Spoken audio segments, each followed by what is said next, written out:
Yeah, let's dig right into it. Stefan, what's the first thing we want to talk about today? Yeah, so first I want to talk a bit about new ground. So as we already posted on our website, we introduced the Parallax Occlusion mapping.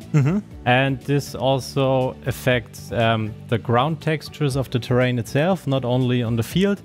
And you can perfectly see it here on this way to the field. So you see all these little stones are coming a bit out of the ground. Yeah, I think even like once you start moving around, this is when the ground actually just becomes alive and just fully three-dimensional. You can really see the single rocks and bits and pieces, and this is the case with each like ground texture we have in the game. Yeah. So each of them has their own height map. So of course, stones are the highest ones here on the terrain.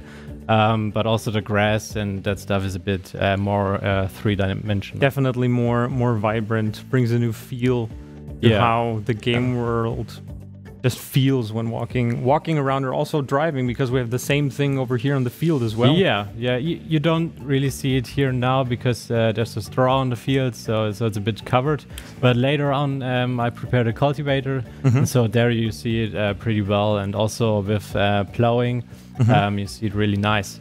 So we already see, what do we see right now here on the field? That's wheat, because it doesn't look like the wheat from FS19, definitely. Yeah, so we updated the textures there and also the 3D models, so it looks way better. You can just see it here. And also, the stubbles on the field. And you see it also that you don't see the ground that much as in FS19, so it's more very dense, more covered definitely surface. So we, and also I noticed the other day while testing the game. I mean, that's the nice thing. Stefan, he creates things, I break them, basically. But I noticed that while testing with our wind effects and everything we have in game, the new foliage just looks so vibrant. You can even see the little waves and ripples going through it at times. It's really cool. It's hard to see. Maybe if we enter, I think some foliages you see it more than others. But if you have a closer look here, maybe on the TV it's not really visible, but you see really the wind waves. It depends also on the wind intensity, and also of course on your draw distance of the foliage, whatever you have. But it looks really nice. Before it was only just waving every time the same, but now it's really dynamic and makes it more realistic. Yeah, I mean, side note here, this is also kind of ties in, I believe, I'm not sure if Jos already talked about it, but with the seasonal the seasonal mode we have in game and the seasons that's directly integrated. Of course, we have different weather types in the game as well. The wind will change, the direction will change as well. Also the direction changes. So if now the wind comes from the back and you see it like this here, but it can also change the direction, and you directly see that on the fields. All right.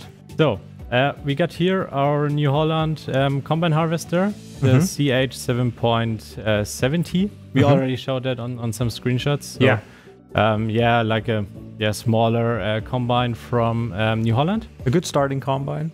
Yeah, exactly. And now we can just start to harvest. I already did some bits. You did a little bit of pre-work. Yeah, that doesn't take too long here. So that's new.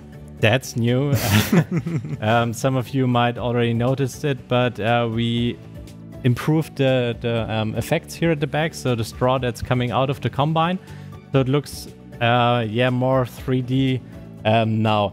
Before it was only a 2D mesh and the texture scrolling over it, but now it's really 3D particles that's coming out of the combine. You can almost smell all of the dust in the air with these particles. Yeah, and also the dust at the back. Straw is looking amazing. Yeah, and you also have kind of the also similar improved effects at the front. If you have a close look here, the take-in effects basically. Yeah, we improved them a lot, so you now really see how each crop is coming into the header. And then feed it into the combine harvester. Nice. And there we got also different effects for different header types. Okay. So like this is just a normal cutter, but you also have draper headers, the ones with the belts, and yeah, you really see that the crops fall onto the belt. They move and differently then move into the center. So it's individual for all headers. Nice. Yeah. So there's something very specific, though, I know you worked on regarding like headers specifically in the whole harvesting process. Yeah. Something that hasn't been part of FS19 so far. Maybe we want to reveal a little bit about that. If you have a close look here, you barely see it. So the header is not completely straight. It's here a bit down, just a few centimeters. But now we introduced the automatic header tilt and height control. So the header is automatically detecting the height of the ground and is adjusting to it, and also tilting the header so it perfectly matches the ground. Okay. So it doesn't. It does not only have a visual effect. On this field, we barely see it, but some you. I think see once it a you bit get more. started harvesting on the Alpine map, for example. yeah. But also for mod maps that have some steeper slopes, it also improves the driving, so you don't get stuck on the header and So. And this is the case for every header in the game? And not every. The ones that only also got that in real life. So not every header got a tilt control. So the height control is implemented on all headers to improve that. But the tilt is only on that that support that in real life. For example, on older combines, you don't have that in real. So only on the new ones. Makes sense. Yeah. All right. So I mean, we have a little something more planned later on, but for now, after harvesting our grain here, something else we might want to show. You already parked some trailers in the back.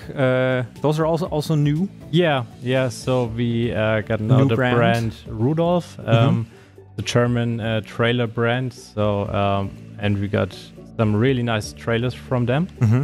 So let's just tip that into that. Then I can show you the trailers. So pretty nice ones. Yeah, so we got some more, not only these two, so they're the same. But yeah, they're really nice. And pretty nice new wheels, so that are from Continental. Yeah, especially these road wheels are new, so we haven't had them branded yet. Okay. But now we got them also branded and not as Lizard. Yeah, they look really nice, and also the new profile on there. The profile is more 3D.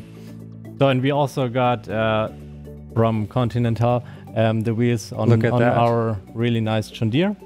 So they're also really nice. So this is also the white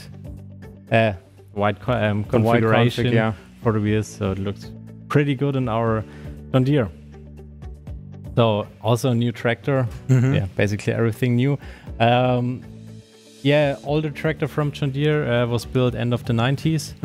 And yeah, as a young timer in the game now, we can just enter. I also see in the front that's a new weight. We have new weights that's as also well. New. Yeah, we got some 10 Winkel weights, also a German brand. And yeah, we got a whole bunch of weights in all. A series of them, Yeah, the game now. Yeah, and they're also universal for all the tractors. If you hear a bit of the game, I hope you hear it well. You also hear the manual shifting of this tractor. So because this tractor is manual shifted with. Yeah, I think we have not talked about anything of that yet. Yes, we have gear shifting. We have gear shifting. Something that you've worked on for quite a while, I believe. Yeah, it's a really tricky topic because it's not really easy to do, especially the automatic shifting of these gears, because if you don't want to shift, some players don't want that to shift manually, you have to automatically shift like nearly perfect to handle all the different situations of the game, and that's quite tricky. Yeah, I mean, like with everything, we have the possibility to turn this like manual gear shift setting on or off, however you prefer to play. If you play on automatic, the game does everything for you. Yeah. Also, probably something that's been very hard to implement, I'm guessing, is we have such a range of tractors in the game. And some have so many different subsets of gears, and they don't have the same systems. So it's not like a car. On a car it's pretty easy. You have like 6 gears, 1 reverse gear, and that's it. But on tractors you like every tractor has a different gearbox. So you have normal gears, then you have groups. Sometimes you have also subgroups that change it a bit. And then but you groups. can even see it in game. We built in this little feature here on the lower right in the corner. You see like what the current like gear shifting system is, what gear it's currently set at. So you can either use that to know when to shift or when not to shift if you're playing with it set to manually, or you also see when playing automatically how the game is shifting gears live in action, basically. Exactly. So we now see that we are in gear group A, and we are in neutral, so we don't have a gear. And if we accelerate now, we can see that... we also got to say Stefan is playing on automatic because it would be far too complex to also do on the this, controller. oh god, do this manually, getting up the hill and out on the road. Yeah, so it's pretty heavy, these 2 trailers. But you can see that's automatically changing the gears, and also if you have a close look, it's also animated. The character animates using the levers here, and also the clutch pedal. So and the sound, I don't hear it now. But it's really nice. So that's one of my favorite features of the new game. That the sound basically adjusts according to what gear. And sometimes if you got a heavy trailer, it sounds pretty awesome. When the load is kicking in, driving uphill. So we got here a farm. I built here some bits. Hope that looks quite nice. Hope you don't get stuck on our little fence here. I hope. But trailers are pretty long. They're pretty hard to maneuver. But this is one of our farm silos that you've placed down here. Exactly. So also a new brand from Unia, so a Polish brand that's producing such silos. So we got some more of them in different sizes. So we have a different range of them available in game. So you can choose which size you want, and you also can extend it with silo extensions like you already know from the past games. That's pretty good. But what we want to show here now is that when unloading into a silo from your trailer, we also have these nice new sound effects. You hear the new sounds, so let's listen. Let's listen to that. There you go. So you also, if you look, it's the camera. We don't really have that much in the trailer. It was unloaded pretty quickly. I forgot to unload the full combine. Sorry for that. Didn't have the time to get all of the field done. But we can. But that's the thing. We want to show you as much as we can. In our time window, of course. But we can also unload it here to show you the unloading without anything in. And you can also see that we improved the animation here of the hydraulic cylinders. In the past games, so this hydraulic cylinders has many subparts that are extending. These single pistons. Exactly. And in the past we extended them all at the same time, but now it's more realistic and they extend one after another. It's this gradual... Exactly. Hello, NPC. Hello. It's basically this gradual extension of one part. And if you have a listen to the sound, you also hear when each cylinder is at the end and it's locking into its position. So you also hear that. So that is way more realistic and really great to hear.